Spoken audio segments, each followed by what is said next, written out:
ಆಸ್ಪತ್ರೆಯ ಐಸಿಯುನಲ್ಲೇ ವೈದ್ಯನ ವಿಕೃತಿ. ಅಸಹಾಯಕ ವೃದ್ಧ ರೋಗಿಯ ಎದೆಗೆ ಮೊಣಕೈಯಿಂದ ಗುದ್ದಿ ಹಲ್ಲೆ ನಡೆಸಿದ ವೈದ್ಯ. ಹರಿಯಾಣದ ಪ್ರತಿಷ್ಠಿತ ಆಸ್ಪತ್ರೆಯೊಂದರಲ್ಲಿ ಸಾವು ಬದುಕಿನ ನಡುವೆ ಹೋರಾಡುತ್ತಿದ್ದ ವೃದ್ಧ ರೋಗಿಯ ಮೇಲೆ ಚಿಕಿತ್ಸೆ ನೀಡಬೇಕಾದ ವೈದ್ಯನೇ ಕ್ರೌರ್ಯ ಮೆರೆದಿದ್ದಾನೆ.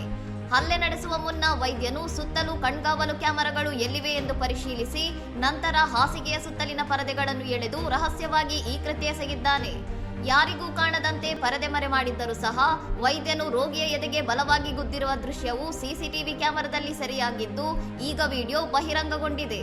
ರೋಗಿಯನ್ನು ಆರೈಕೆ ಮಾಡಬೇಕಾದ ವೈದ್ಯನೇ ತನ್ನ ಕೋಪ ಅಥವಾ ವಿಕೃತಿಯನ್ನು ರೋಗಿಯ ಮೇಲೆ ತೀರಿಸಿಕೊಂಡಿರುವುದು ದೇಶದಾದ್ಯಂತ ಸಾರ್ವಜನಿಕರ ಆಕ್ರೋಶಕ್ಕೆ ಕಾರಣವಾಗಿದೆ. ಈ ಆಘಾತಕಾರಿ ಘಟನೆ ಬೆಳಕಿಗೆ ಬಂದ ಬೆನ್ನಲ್ಲೇ ಆಸ್ಪತ್ರೆ ಆಡಳಿತ ಮಂಡಳಿ ಮತ್ತು ಆರೋಗ್ಯ ಇಲಾಖೆ ತನಿಖೆಗೆ ಮುಂದಾಗಿದ್ದು ವೈದ್ಯನ ವಿರುದ್ಧ ಕಠಿಣ ಕ್ರಮದ ನಿರೀಕ್ಷೆ ಇದೆ.